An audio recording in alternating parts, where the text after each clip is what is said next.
Алтын Уя балдар үйүндө мектепке чейинки билим берүү жагы камтылган эмес. Балдарды окутууга штат каралбаган үчүн тарбиячы жок. Балдарды бакчага берүүгө каржы жетишсиз. Мектепке чейинки билим алышпаган үчүн балдардын көбү кийин сабактан кыйналышат. Ошол себептүү балдар үйүнүн жетекчилиги бакча ачууну пландоодо. Анан булар деле азыр үйдө тарбияланып атат да. Бизде мындай штат каралган эмес. Үй бүлөлүк балдар үйү болгондуктан бул жерде мен анан келиним экөөбүз гана иштейбиз да.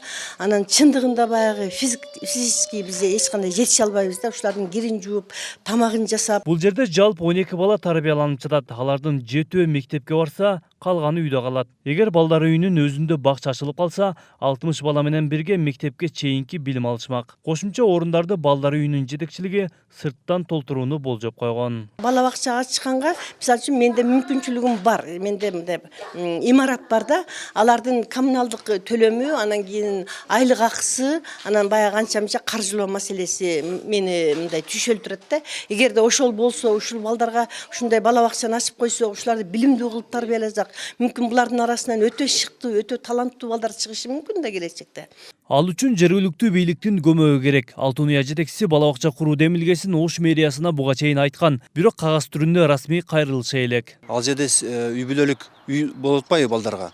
Ошол эле учурда бала бакчадан ачуу туура келип алынып караш керек. Бизге кайрыла элек бул маселе боюнча. Кайрылган болсо текшерүү жөнүн беребиз. Карап жана мыйзам чегинде туура келеби, келбейби аны бир карап чыгыш керек. Байзаков кошумчалагандай, эгер Алтын Уя балдар үйүнүн жетекчилиги бакча ачуу боюнча расмий кайрылса, атайын комиссия зарылчылык бар жоктугун карап чыгышат. Ошондо корутундун негизинде гана балдар үйүнүн карамагындагы бала бакча ачылмакчы. Марат Акынбек уулу, Нурсултан Абдикерим уулу, Ынтымак.